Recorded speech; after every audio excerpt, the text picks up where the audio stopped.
এবুকু বিশাল হেঁপাহৰ সাগৰলৈ আপোনালোকৰ ওচৰলৈ আমি আগবাঢ়ি আহিছোঁ। এই বৰ্ষত এগৰাকী খুব সুদক্ষ অভিনেত্ৰী ৰীণা বাইদেউ, যাৰ অভিনয় চাই আমি ডাঙৰ হৈছোঁ, যাৰ অভিনয় চাই আমি শিকিছোঁ। মই ভাবোঁ তেখেততকৈ চাগে আন কোনো যোগ্যতম ব্যক্তি হ'ব নোৱাৰে এই বঁটাটোৰ কাৰণে। মইনা কুশলে আছানে এই নাটখনিৰে ৪৫তম নাট্যবৰ্ষৰ আজি শুভাৰম্ভ কৰিব আবাহন থিয়েটাৰে। পাঠশালাৰ ভগৱতী ক্ষেত্ৰত ইতিমধ্যে নতুন নাট্যবৰ্ষৰ বাবে সাজু হৈছে প্ৰথম দৰ্শনীৰ বাবে এইসকল শিল্পী। মেকআপ ৰূপত আমি সকলোকে দেখিবলৈ পাইছোঁ।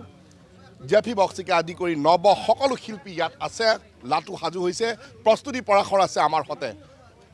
নতুন নাট্যবৰ্ষৰ শুভাৰম্ভ কিছু সময় পিছতে হ'ব। অসমবাসী ৰাইজক কি ক'ব আৰু আজি নটৰাজক সেৱা অৰ্চনা কৰি কেনেদৰে আগবাঢ়িব? পোনপ্ৰথমে আমি আশীৰ্বাদ বিচাৰিছোঁ সমূহ অসমবাসী ৰাইজৰ। আবাহনৰ ৪৫তম নাট্যবৰ্ষৰ আজি আৰম্ভণি। এবুকু বিশাল হেঁপাহৰ সাগৰলৈ আপোনালোকৰ ওচৰলৈ আমি আগবাঢ়ি আহিছোঁ। আৰু প্ৰতি বছৰে আবাহনৰ প্ৰতি আপোনালোকৰ যি মৰম চেনেহ, যি স্নিগ্ধতা আমাক দি আহিছে, সেই মৰম চেনেহ সদায় যেন অটুট থাকে তাৰে কামনা কৰোঁ। এই বৰ্ষতো আমি আপ্ৰাণ চেষ্টা কৰিছোঁ যাতে নতুন তিনিটা ৰসৰ নাটক আপোনালোকৰ ওচৰলৈ উপহাৰ লৈ আহিব পাৰোঁ। আজি যিখন নাটক আছে মইনা কুশলে আছানে তই, খুব এখন মসৃণ মনৰ ভাল লগা এখন নাটক। আৰু বাকী দুখন নাটকৰ কথাটো ক'ব নালাগে। গতিকে আমি একমাত্ৰ এইখিনি সময়ত আশীৰ্বাদেই বিচাৰিম ৰাইজৰ পৰা। আৰু আহক, আমি বিভিন্ন ঠাইত আপোনালোকৰ ওচৰলৈ গৈ আছোঁ, আপোনালোকেও আমাৰ ওচৰলৈ আহি আমাক আশীৰ্বাদ কৰক। ভৱেন্দ্ৰনাথ শইকীয়া সোঁৱৰণী স্মাৰক বঁটা আজি প্ৰদান কৰা হৈছে ৰীণা বৰা বাইদেউক।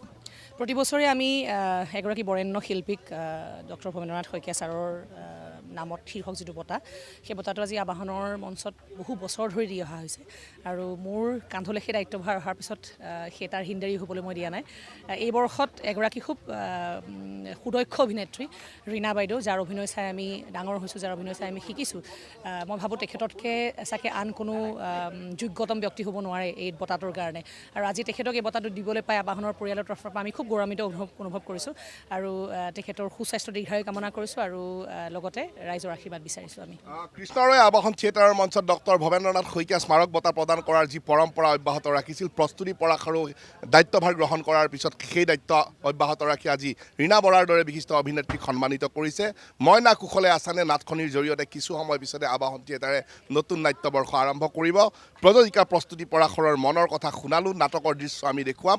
আৰু এনেদৰেই NKTVৰ তৰফৰ পৰাও আমি আবাহন থিয়েটাৰৰ সমূহ পৰিয়ালক আজিৰ এই শুভক্ষণত শুভকামনা জ্ঞাপন কৰিছোঁ। কেমেৰা পাৰ্চন মৃণালৰ সৈতে মই ৰাণা ডেকা, NKTV+।